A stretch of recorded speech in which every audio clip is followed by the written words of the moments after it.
Les casse-cous, chapitre 7. Pourquoi allons-nous au lac Vaseux? Il y a 3 autres lacs autour de Piver. Nous devrions essayer un lac différent. Mon père, préoccupé par les chaos et les tournants de la route, ne semble pas m'entendre. Kip, mon chéri, répond ma mère, se retournant sur son siège. Nous ne sommes pas allés au lac Vaseux depuis ton accident. Et alors, il y a encore 3 autres lacs. Je crois deviner pourquoi mes parents ont choisi ce lac pour une expédition familiale, et ça ne me plaît pas beaucoup. Kip, on ne peut pas toujours aller aux autres lacs parce que tu veux éviter le lac Vaseux. Qui dit que je veux éviter le lac Vaseux? C'est juste que les 3 autres lacs sont plus grands, et ils ont moins de moustiques, dis-je pour en rajouter un peu. Tu as peut-être raison, mais ton père et moi pensons qu'il est temps de retourner au lac Vaseux. As-tu déjà entendu l'expression « remonter en selle » ? Remonter en selle ? C'est à moi que tu dis ça ? Je n'ai pas peur d'un petit lac boueux, et je n'ai pas peur de sauter du haut d'une falaise, ni d'aucune autre cascade, dis-je un peu fort. Je regrette ces derniers mots aussitôt qu'ils sont sortis de ma bouche. Le visage de ma mère est crispé de frayeur. Alors c'est ça la vraie raison pour laquelle nous allons au lac Vaseux. Il soupçonne que je fais encore des cascades et pense que je pourrais changer d'idée en revoyant le site de mon accident. Ce que les parents peuvent être bêtes. Se prennent-ils pour des psychologues ou quoi? Ils se pensent plus intelligents que moi. Ils se trompent. Kip, c'est juste un pique-nique en famille. Tu n'as pas besoin de faire de canot avec nous si tu n'en as pas envie. Vous auriez dû me laisser amener un ami, dis-je en grommelant. Mais quel ami aurais-tu choisi? Demande ma mère. Je me croise les bras et m'enfonce dans la banquette. Qu'importe ma réponse, mais sa question me fait réfléchir. Est-ce que j'ai encore des amis? Je repasse dans mon esprit la scène du pont. Les autres casse-cous s'étaient rencontrés avant l'heure convenue. Ils pensaient sans doute que je ne comprendrais l'allusion. Il n'en est pas question. Qu'est-ce que tout le monde à l'école va dire si je quitte les casse-cous avant le coup final? Qui voudra encore me fréquenter? Lorsque nous arrivons au stationnement, je suis surpris de voir une demi-douzaine d'autos. Il y a peut-être d'autres gars de mon âge, et s'il n'y en a pas, je peux toujours nager. Andrew m'a dit que la natation est un bon entraînement pour ce que je veux faire à l'école. Je regarde le quai de l'autre côté du petit lac, plein d'enfants. Je gage que je peux m'y rendre et revenir. Soit je nage, soit je retourne à la falaise d'où nous avons sauté, pour prouver à mes parents qu'ils ont tort. Je me tourne lentement vers la falaise. Elle resplendit au soleil, avec ses parois rougeâtres veinées de brun et d'ocre. Une falaise pittoresque qui attend innocemment une victime sans méfiance, ou prête à jouer à la roulette russe. Certains citoyens de Piver ont proposé de la clôturer après mon accident. Les gens plus rationnels ont dit que ça n'arrêterait pas une personne déterminée. Les gens sautent dans le lac Vaseux depuis des générations. Je ne suis pas le premier à avoir frappé ce rocher submergé. Une fille s'est tuée il y a 20 ans. Il y en a qui disent que son fantôme est toujours ici et qu'elle crie chaque fois que quelqu'un s'approche trop près du bord de la falaise. A-t-elle crié pour moi? Mes yeux balaient l'eau sous la falaise. Évidemment, on ne peut pas voir le rocher. Il faut simplement savoir où il est. On aperçoit parfois son ombre menaçante. Je ferme les yeux. La douleur éclate dans ma jambe gauche comme un feu d'artifice, comme des poignards qui essaient de me transpercer du dedans vers le dehors. Je revois toute la journée dans ma tête, même si j'essaie de m'en empêcher.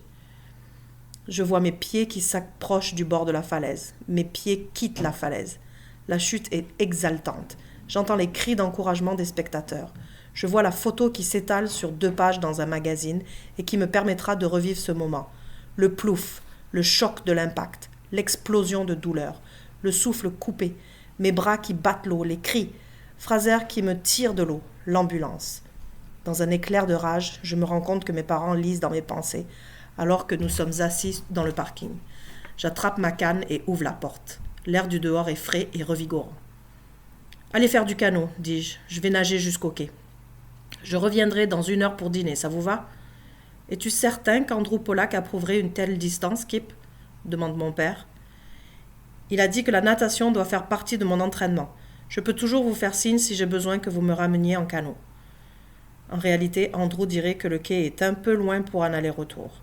Quant à moi, on n'obtient rien sans effort.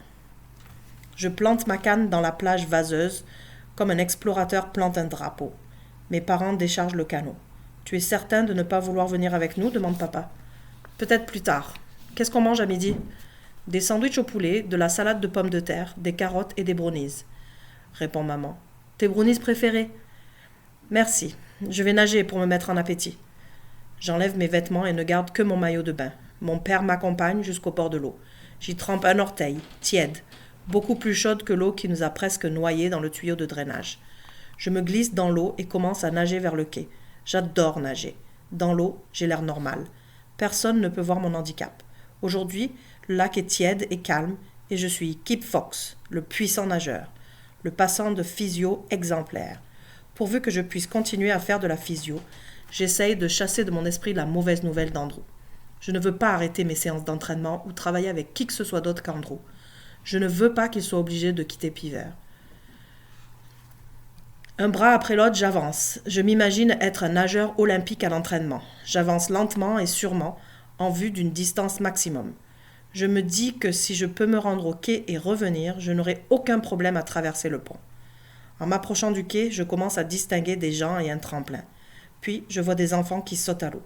Il y a aussi une fille étendue sur une serviette qui prend un bain de soleil. Elle s'est placée loin du tremplin pour éviter d'être éclaboussée et regarde de travers les enfants qui s'amusent.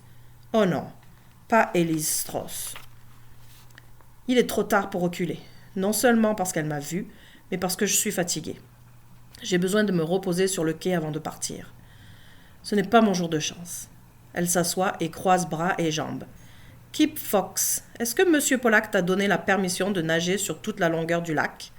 J'ai entendu te dire de ne pas nager plus de 15 minutes par jour. Tu en fais trop et ce n'est pas moi qui vais sauter à l'eau pour te sauver si tu as des problèmes. Elise Strauss, est-ce qu'on t'a demandé de sauver qui que ce soit? On dirait que tu as peur de te mouiller. Je me hisse sur le quai d'un seul coup. Ça n'a l'air de rien, mais il m'a fallu des heures d'entraînement pour y arriver. Je tourne le dos à Élise et je me trouve une place au soleil. Je reconnais 2 enfants, des petits voisins de 6 ans environ. « Hey, Harry, je parie que tu ne peux pas faire le boulet de canon. Et toi, Sharon, montre-moi comment tu plonges. »« Je peux faire le boulet de canon, je sais plonger. Regarde-moi » répondent en chœur les voix infantines. « D'accord, un à la fois. » Quelques secondes plus tard, je crie. « C'est beau, Harry, 9 sur 10. Et Sharon, je te donne un 8. Qui peut faire mieux ?» Les enfants adorent ce jeu. Ils essaient ensuite de me chatouiller et de me pousser à l'eau. Ça me donne quelque chose à faire et me permet d'ignorer Élise. J'en ai bientôt assez des enfants et mon estomac crie famine. « Maintenant, qui veut voir un vrai boulet de canon ?»« Moi, moi » disent-ils en riant et en sautant. Je vois qu'Élise craint d'être arrosée une fois de plus. Elle enroule sa serviette autour d'elle. « Au revoir les enfants, à plus tard la femme de ménage !» J'utilise les muscles plus ou moins performants de mes jambes pour bondir sur le tremplin avant de m'élever dans les airs. Je me roule en boule du mieux que je peux étant donné ma jambe gauche et je descends comme un boulet. Lorsque je remonte, les enfants applaudissent et poussent des cris d'acclamation. Les cheveux d'Élise pendent, dégoulinant autour de son visage renfrogné. Sa serviette mouillée est tombée sur le quai. Je les salue de la main et m'éloigne à la nage comme l'athlète que je suis. Et c'est sans difficulté que je reviens vers les brownies. Un exploit à raconter à Andrew, de préférence devant son assistante.